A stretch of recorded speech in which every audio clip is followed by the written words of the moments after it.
शुक्रवार व्रत कथा। वैश्य युवक ससुराल पहुंचा तो सब लोग अपने दामाद को देखकर बड़े प्रसन्न हुए। उसकी खूब आवभगत की। फिर उसके ससुर ने उससे पूछा, कहो बेटा कैसे आना हुआ? तो वह युवक बोला, पिताजी मैं आज विदा कराने आया हूँ। परिवार वालों ने यह सुना तो सब चिंतित हो गए। उन्होंने युवक को काफ़ी समझाया कि बेटा शुक्रास्त के अवसर पर स्त्री को कभी विदा नहीं करना चाहिए।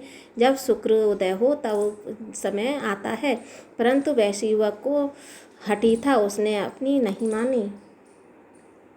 जब युवक अपनी पत्नी को बहुत दूर एक रास्ते से ले जा रहा था तो उसका पहिया टूट गया। फिर अचानक बैल का पैर भी टूट गया और उसकी पत्नी को काफ़ी चोट लग गई। दोनों जैसे तैसे पैदल ही चलने लगे।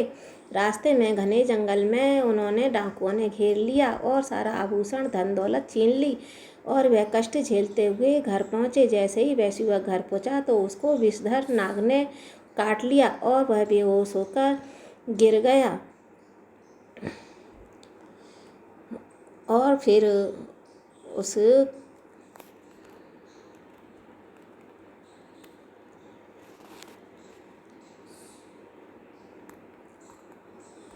गिर गया। यह सब देखकर उसकी पत्नी विलापग्रस्त हो गई और वैद्य जी आए तो उन्होंने उस युवक को होश दिलाया और युवक जीवित नहीं हो रहा था।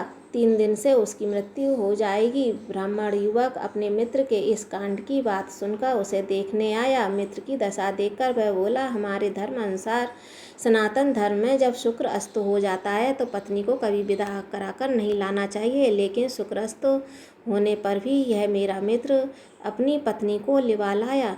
इसी कारण उसकी पत्नी की यह दशा हुई है।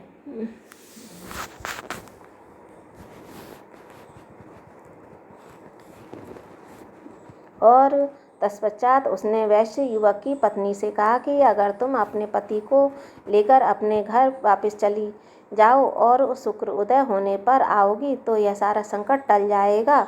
इतना सुनकर वैश्य युवक ने पिता से अपने पत्नी के साथ वापस ससुराल बुलाने के लिए पहुंचा दिया। वैश्य युवक ने ससुराल पहुंचते ही अपनी आंखें खोल दी और फिर उपचार के बाद वह स्वस्थ हो गया। सास ससुर ने जब अपने दामाद को स्वस्थ देखा तो अति प्रसन्न हुए और शुक्र उदय होने पर उन्होंने अपनी पुत्री और दामाद को प्रसन्नतापूर्वक विदा किया।